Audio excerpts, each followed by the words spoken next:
Hello everyone, আজকের নতুন একটি ব্লগে তোমাদের সবাইকে স্বাগত জানিয়ে শুরু করছি। আমি দেবস্মিতা, এটা আমার ডেইলি ব্লগ চ্যানেল। চলো আজকের ব্লগটা শুরু করা যাক। আমি ভেবেছিলাম আর ব্লগ করব না, অ্যাকচুয়ালি ভীষণ ডিমোটিভেটেড ফিল করছি। সো তারপর যখন ফোন থেকে ক্লিপসগুলো ডিলিট করব, তার আগে ভাবলাম যে এত কষ্ট করে ক্লিপসগুলো নিয়েছিলাম, তো সেগুলো তোমাদের সাথে শেয়ার করেই দেই। আর ডিমোটিভেটেড ফিল করার কারণ হচ্ছে আমার লাইফ লাস্ট 1 বছরে আমার লাইফে এত কিছু ফাস্ট ফাস্ট চেঞ্জ হয়েছে যে আমি আশেপাশের মানুষগুলোকে বোঝার আগেই আমার বিভিন্ন ভাবে চারিদিক থেকে চেঞ্জ হয়ে গেছে।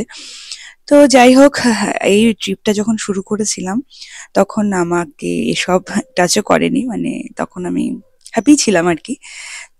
আমি খুব একটা ঘুরতে যেতে পছন্দ করি না। আমি একটু নিজের বাড়ির কাছে আশপাশটা, বন্ধু বান্ধব, পরিবারের লোকজনকে নিয়ে থাকতে পছন্দ করি। তবে আমার বাকেট লিস্টে একটা হার্ডলি দুটো জায়গা ঘোরার ছিল। তো একটা ফার্স্ট ছিল হচ্ছে দার্জিলিং, যেটা আমি ভেবেছিলাম আমার ছোটবেলায় যেহেতু প্রথমবার যখন গেছিলাম, তারপর বড় হয়ে একবার, আমি ভেবেছিলাম আমার প্রিয় কোনো মানুষের সাথে বা আমার জীবনে যে আসবে তাকে একবার হলো দার্জিলিং ঘোরাতে নিয়ে যাব। আর সেকেন্ড যেটা ছিল সেটা হচ্ছে আমার জন্মস্থান ভ্রমণ। মা পাপার প্রথম সংসার শিলং, সেখানে ওরা বিয়ের পর ফার্স্ট সংসার করে, আর ওখানেই আমার জন্ম। সো সবারই দেখতে ইচ্ছা করে যে কোথায় আমি জন্মেছি। আর শিলংয়ের ঘেরা প্রচুর গল্প বাবা মার মুখে সারা জীবনে শুনেছি। বাবা মারও খুব ইচ্ছা ছিল আমি একবার হলেও শিলং ঘুরতে চাই, তবে এত তাড়াতাড়ি যাব বা হঠাৎ করে বেরিয়ে যাব সেটা কখনো ভাবিনি। তোমরা দেখতেই পেয়েছো লাস্ট ব্লগে দীপঙ্কর এসছে, আর তারপর ও আমাকে নিয়ে শিলং ঘুরতে যায়। তখন আমি বেশ হ্যাপি ছিলাম যে যাই হোক, ভাইকে আর দীপঙ্করকে নিয়ে আমি শিলং যাচ্ছি। শিলং এর গোটা ট্রিপটা তোমাদের সাথে শেয়ার করব। আশা করি ব্লগটা শেষ অবধি দেখতে তোমাদের ভীষণ ভালো লাগবে। এখন রাত্রি মোটামুটি 2-2:30 মতো বাজে। আমরা দিনহাটা থেকে নিউ কুচবিহার স্টেশনে গাড়ি করে এলাম। আমাদের ট্রেন 3টে, 3:30 নাগাদ। তো এখান থেকে আমরা এখন গৌহাটি যাব, তারপর সেখান থেকে শিলং।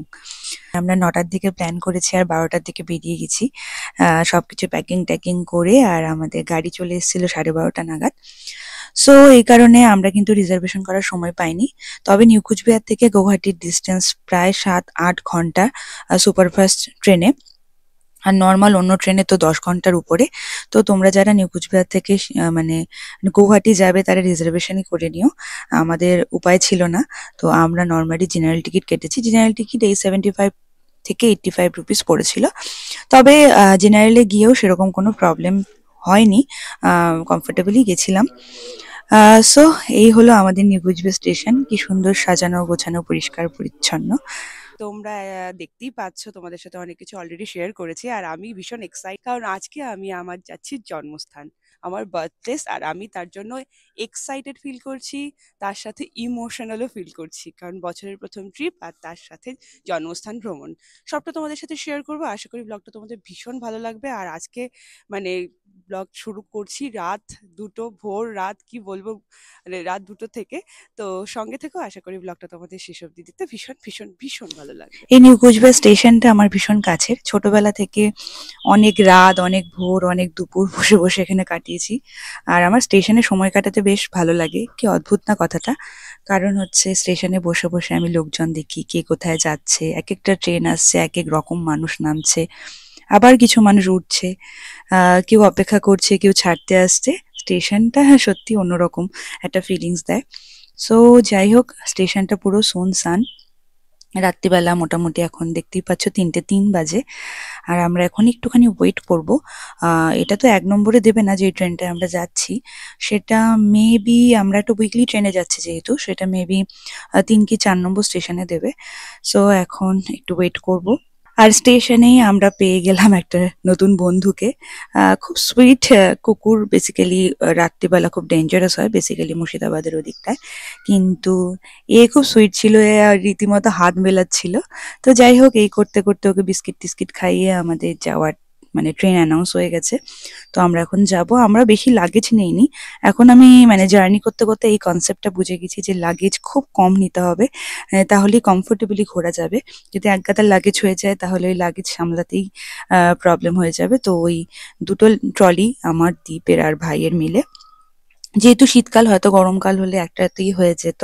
কোথাও গেলে আমি মানে মোটামুটি এটাই ভেবে যাই যে যে কটা নিয়ে যাব সে কটাই যেন রিপিটেডলি পড়তে পারি, আর খুব ওয়াইজলি জামা কাপড় চুজ করে নিয়ে যাই।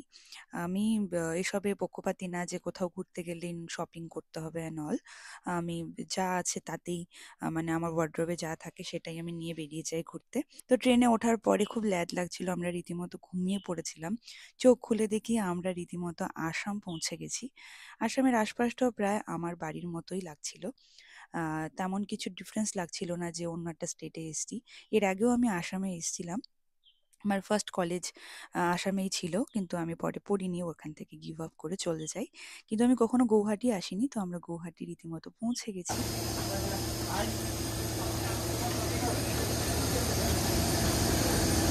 হাই হাই করে দে ভাই, হাই করে দে। সো ট্রেন থেকে নেমে ফার্স্ট কাজ হলো মানে টয়লেটে যাওয়া। আমার টয়লেট খুঁজছিলাম আমরা। তো গৌহাটি আসামের অনেক বড় একটা স্টেশন। আর মা বলেছিল যে যত আপার আসামে যাওয়া যাবে তত বিভিন্ন প্রজাতির মানুষজন দেখতে পাওয়া যায়। বেসিক্যালি ট্রাইবাল, বিভিন্ন ধরনের ট্রাইবাল জনগোষ্ঠীর লোকেদের দেখতে পাওয়া যায়। তো সেটা দেখছিলাম আর ভালোও লাগছিল। গৌহাটি স্টেশনে আমার অনেক ছোটবেলার যাতায়াতের বিভিন্ন কথা শুনেছি, যদিও আমার মনে নেই, আবার মনে থাকার কথাও নয়। আর গৌহাটি স্টেশনের আগে কামাখ্যা স্টেশন পার করে এলাম। খুব ইচ্ছে ছিল যে কামাখ্যা মন্দিরেও একবার যাওয়ার, কিন্তু সাডেন প্ল্যানে হয় না, সবটাই যেন মানে গোলমেলে লাগে। আমরা সব কিছু ইনস্ট্যান্ট প্ল্যান করে যাচ্ছিলাম। তো টয়লেটে গিয়ে একটু ফ্রেশ ট্রেশ হয়ে এবার আমরা স্টেশন থেকে বেরিয়ে যাব। আর আসামি ভাষা আমার কাছে অনেকটা বোধগম্য, কারণ আমাদের মানে আমরা বেসিক্যালি বাংলাদেশের রংপুর থেকে বিলং করি, আর তারপর আমরা কুচবিহারের রাজবংশী ভাষা আর অ্যাসামিস অনেকটা কাছাকাছি। আমাদের মানে অনেক মানে আমাদের এদিককার অনেক বাঙালিরা খুব অনর্গল ভালোভাবেই আসামিটা বলতে পারে। আমিও কিছু কিছু পারি, দু একটা আর কি, সেরকম নয়। যেমন চর্চার অভাবে অনেক জিনিসই যেমন মানে বুঝতে পারলেও বলা যায় না, সেরকমই। তো যাই হোক, এবার স্টেশনটা তোমাদের একটু দেখিয়ে নিচ্ছি। এরপরে বেরিয়ে যাব স্টেশন থেকে। স্টেশন থেকে বাইরেটা একটু হেঁটে চলে নিয়ে একটু ব্রেকফাস্ট করে তারপর আমরা গাড়ি ধরে চলে যাব শিলংয়ের উদ্দেশ্যে। দেখে নাও স্টেশনটা কত সুন্দর। যত নর্থ বেঙ্গল বা নর্থ ইস্টের দিকে যাবে ততই সবুজ, পাহাড় সুন্দর। আর এখানে এই ব্রিজ কি জানি না। তো যাই হোক, এটা খুব সুন্দর লাগছিল, বাঁশ দিয়ে তৈরি ছিল স্ট্রাকচারটা, মানে লোহা দিয়ে তৈরি হলো, মানে ডেকোরেশনটা বাঁশ দিয়ে ছিল। তো যাই হোক, আমরা একটা আঙ্কেলের গাড়ি পেয়ে যাই, আর সেই গাড়িতে আমাদের শিলং যাত্রা শুরু হয়। আর পাহাড়ের চড়াই উতরাই মানেই বমি, তার জন্য তার আগে আমরা ব্রেকফাস্ট করে ওষুধ টষুধ খেয়ে নিয়েছি।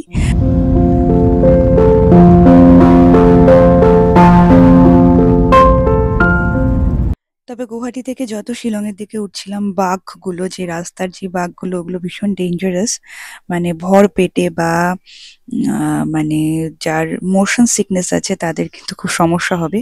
আমিও কিন্তু তাদের মধ্যেই একজন। আমি অ্যাভোমিন খেয়ে জার্নি করছিলাম, তবুও মানে শেষ রক্ষা হয়নি। আমি এই ধাবাটায় এসে আমরা একটু ব্রেক নিই, কিন্তু এখানে ব্রেক নেওয়ার টাইমেই আমার মানে মনেই হচ্ছিল যে এই বমি হয়ে যাবে। তো আমি ধাবায় কিছু খাইনি।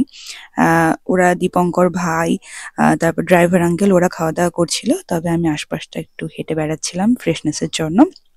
তারপর আমরা এসে পৌঁছাই বড়াপানি লেক। মা পাপা যখন এখানে আসতো তখন ওটাকে বড়াপানি লেক বলতো। এটা এখন উমিয়াম লেক নামে পরিচিত। আমরা একটা রিসর্টের মধ্যে দিয়ে এই লেকটা এসে পৌঁছাই, অর্কিড রিসর্ট। সেখানে আমরা গাড়িটাকে রেখে রীতিমতো কস্টিং, মানে বেশ 100 টাকা করে এন্ট্রি ফি দিতে হয়েছিল গাড়ির জন্য আলাদা। তো আমাদের মোট 500 টাকা লেগেছিল গাড়ি, ড্রাইভার আর আমাদের 3 জনের। তো তারপর আমরা উমিয়াম লেকে কিছুক্ষণ সময় কাটাই। এখানে দেখছি অনেকেই সময় কাটাচ্ছিল, পিকনিক করছে, ঘুরছে।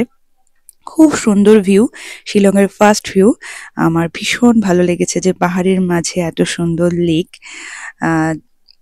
আর হচ্ছে তোমাদের যেটা বলা হয়নি, যেটা হচ্ছে গৌহাটি থেকে শিলংয়ের গাড়ির কস্টিং হচ্ছে 2000 টাকা। ওটাতে বার্গেনিং করে কোনো লাভ নেই। আর তুমি যদি সিঙ্গেল সিঙ্গেল জার্নি করতে চাও তো পার হেড 500 টাকা করে পড়ে।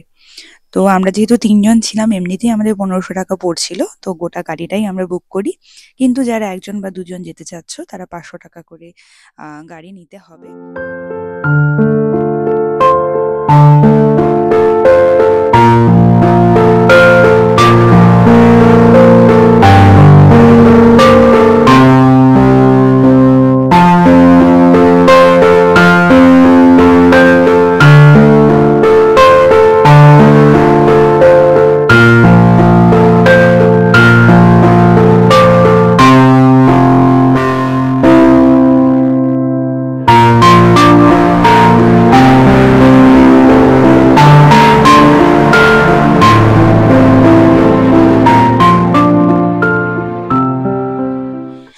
এ অবধি পৌঁছে আমার শরীর বেশ খারাপ লাগছিল। তো এই মানে ভিডিওগুলো আমি নিতে পারিনি, দীপঙ্কর আর ভাই মিলে নিয়েছে। তো আমরা মোটামুটি অলমোস্ট পৌঁছে গেছি, কিন্তু আমরা স্টে করব পুলিশ বাজারে। তো এখান থেকে পুলিশ বাজারের ডিস্টেন্স খুব একটা নয়, তবে নাকি এখানে একটু ওয়ান ওয়ে রুট বলে একটু জ্যামটা হয়, তো সেই কারণেই প্রবলেমটা। তো আমরা একটু পরেই পুলিশ বাজারে পৌঁছে যাব, তারপর ফ্রেশ হয়ে লাঞ্চ করে নেব। আর শিলংয়ের ওয়েদার সেদিন খুব সুন্দর ছিল। আর এই জ্যামটা হওয়ার কারণ হচ্ছে শিলং হচ্ছে মেঘালয়ের স্টেট, তো সেই কারণে স্টেট শহরে একটু তো ভিড় হবেই। আর মোস্ট অফ দ্য পিপল এখানে কারটাই যানবাহন হিসেবে ইউজ করে, তো সেই কারণে। আর শিলংয়ে একটা ক্রিসমাসি ভাইবস তখনও ছিল। ক্রিসমাস জাস্ট মানে শেষ হয়েছে, নিউ ইয়ার শুরু হয়েছে, আজকে মোটামুটি 2 তারিখ। তো সেই ভাইবসটা ছিল তখনও। যেমন দার্জিলিং বা আমাদের ওদিককার যে কোনো পাহাড়ে ঘুরতে গেলে একটা টিবেটিয়ান ভাইবস থাকে, এখানে ভীষণ একটা ক্রিসমাসি ভাইবস রয়েছে। তো এই হচ্ছে সেই মিলিটারি হসপিটাল যেখানে আমার জন্ম।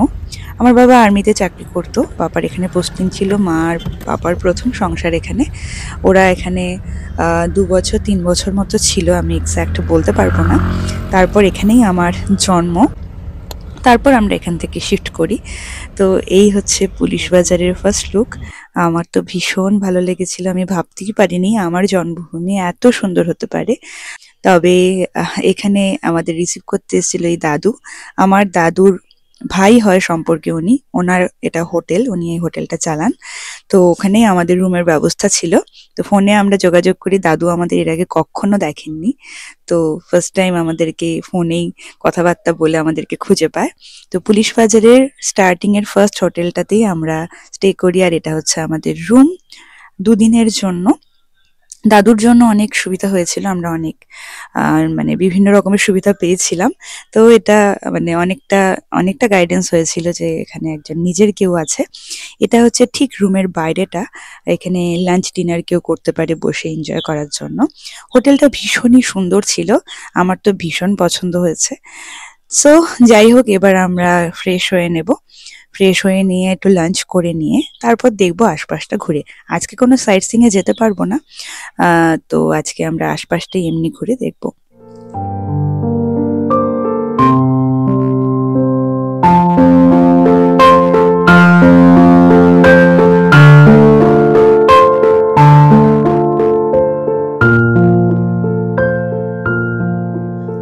আমরা যে হোটেলটা স্টে করছিলাম তার একদম টপ ফ্লোরে রয়েছে বার, তারপর রেস্টুরেন্ট, শপিং কমপ্লেক্স, এভরিথিং এই একটা বিল্ডিং এর মধ্যে। হোটেল থেকে বাইরে বেরিয়ে ভিউটা ঠিক এরকম।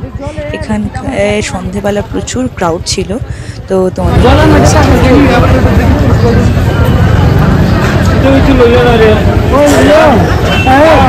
আসার সময় বললাম না যে শরীরটা একদমই ভালো ছিল না, কিন্তু এখানে রাস্তার মাঝে মাঝে জিসাস ক্রাইস্টের, মাদার মেরির বিভিন্ন স্ট্যাচু দেখতে পাওয়া যায় এমনি রাস্তায়, তারপর স্টার্স লাগানো। বললাম না পুরো একদম একটা যেন ক্রিসমাসে এসে পৌঁছে গেছি।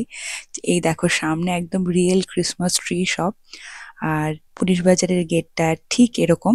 তোমরা যারা শিলং আসতে চাইছো তারা অবশ্যই এসে ফার্স্ট যেই মানে লেফট হ্যান্ডে যেই ফার্স্ট হোটেলটা পড়বে সেখানেই আমরা স্টে করেছিলাম, তোমরাও সেখানেই থাকতে পারো। হোটেল ম্যানেজমেন্ট, হসপিটালিটি ভীষণই ভালো। আর মানে ওখানে তোমরা অনেক বাঙালিও পেয়ে যাবে। মানে হোটেলের যেই ম্যানেজার সে আমার দাদু, সে বাঙালি। তো সেক্ষেত্রে অনেক সুবিধা হতে পারে। এবার হচ্ছে এটা ঠিক পুলিশ বাজারের বাইরেটা। তো এখানে অনেক বেতের জিনিসপত্র। বেত বেসিক্যালি আমাদের কুচবিহারেই চাষটা হয়, তবে জিনিসপত্র সেখান থেকেই আমদানি করে এখানে বিক্রি করা হয়। আর রাস্তাটা, পুরো রাস্তাটাই লিটারেলি এরকম যেন মানে সুন্দর করে সেজে আছে শিলং। আমার দাদুর যে ছেলে, সম্পর্কে মামা হয়, তো ও আমাকে বলছিল যে এই প্রথমবার ক্রিসমাসে শিলংকে এত সুন্দর করে সাজানো হয়েছে। সো আমি ভীষণ লাকি বলতে পারো যে আমি আমার জন্মস্থান দেখতে এসে মানে এত সুন্দর ভিউ পেয়েছি। ন্যাচারালি শিলং এমনি সুন্দরী, কিন্তু এই ডেকোরেশনগুলো শিলংকে আরো যেন অনেকটা সুন্দর করে তুলেছে। আর শিলংয়ের বাড়ি ঘরগুলো মনে হচ্ছে যে আমি অন্য একটা দেশে এসে পৌঁছে গেছি। এত সুন্দর সবকিছু। আহ যাই হোক, নিজের জন্মস্থান যে এত সুন্দর আমি কখনো স্বপ্নেও ভাবিনি। আর এখানে না এলে এখানকার সৌন্দর্য ক্যামেরায় তোলা বা অনুভব করা কোনোটাই সম্ভব নয়। সো সন্ধেবেলা আমরা কিন্তু ফ্রেশ ট্রেশ হয়ে এভাবেই রাস্তায় রাস্তায় ঘুরে বেড়াচ্ছিলাম। সেদিন দীপঙ্কর আমাদের সাথে বেরোয়নি, ও রুমে রেস্ট নিচ্ছিল। ও রাস্তায় মোটামুটি দুবার মতো অলরেডি বমি করেছে, তো সেই কারণে ও টায়ার্ডও ছিল। তো আমি, ভাই, আমরা রাস্তায় রাস্তায় এভাবে ঘুরে চারিদিকটা ঘুরে দেখছিলাম আর ঠিক করেছিলাম যে ডিনারটা রাতে বাইরেই করে ফিরবো। এখানকার কিছু স্ট্রিট ফুড আমি সন্ধ্যাবেলা ট্রাই করছিলাম। তার মধ্যে সব থেকে বেশি যেটা এখানে বিক্রি হয় সেটা হচ্ছে ফল। আর এখানকার মানুষ মনে হয় যে কোনো সময় স্ন্যাক্স হিসেবে ফল ইনটেক করে। আর তাছাড়াও ছিল সুইট কর্ন, যেটা বাটার দিয়ে ওরা জাস্ট মেখে দেয়। সেটাও আমার খুব ভালো লাগছিল, আমি জানি না কোথাও পাওয়া যায় কিনা। তো সেটা ভালো লাগছিল। তারপর আমরা একটু চা খুঁজছিলাম। আমাদের মতো এখানে একটু পরপর চায়ের দোকান নেই। তো যাই হোক, আমরা একটা দোকানে চা কফি পাই। আর শিলংয়ের রাস্তাটা কিন্তু এইভাবে ফুল দিয়ে সাজানো, তোমরা ইমাজিন করতে পারছো? তো যাই হোক, আমিও একটা এরকম জুস নিয়ে নিই সন্ধেবেলা স্ন্যাক্স হিসেবে খাওয়ার জন্য, তার সাথে খাই সুইট কর্ন। আর শেষে দীপঙ্কর চলে আসে, তো ও একটু এসব তন্দুরি কাবাব পছন্দ করে। তো কাবাব মাবাব নিয়ে আমরা বাড়ি ফিরি, অ্যাকচুয়ালি রুমে ফিরি। কিন্তু রুমে আমরা ডিনার করার মতো পরিস্থিতি ছিল না, মানে পেট পুরো ফুল ছিল। তো আমরা হোটেলের রুমেই বিরিয়ানি অর্ডার করি আর সবাই মিলে খাওয়া দাওয়া করি। তো ওরা দুজন ওই টেবিলে বসে খাচ্ছিল টিভি দেখতে দেখতে, আমি বেডেই বসে খাচ্ছিলাম। বেসিক্যালি বাড়িতে আমি বেডে খাই না, তবে এখানে উপায়। সো এখানকার বিরিয়ানি আমাদের ওখানকার ট্রিপিক্যাল বিরিয়ানি থেকে অনেকটা আলাদা ছিল। আমি জানি না এটা কোন প্রসিডিওরে রান্না করা হয়, কিন্তু টেস্ট বলো সবকিছুই একদমই আলাদা ছিল। তবে ভালো লাগছিল, অন্যরকমের টেস্ট।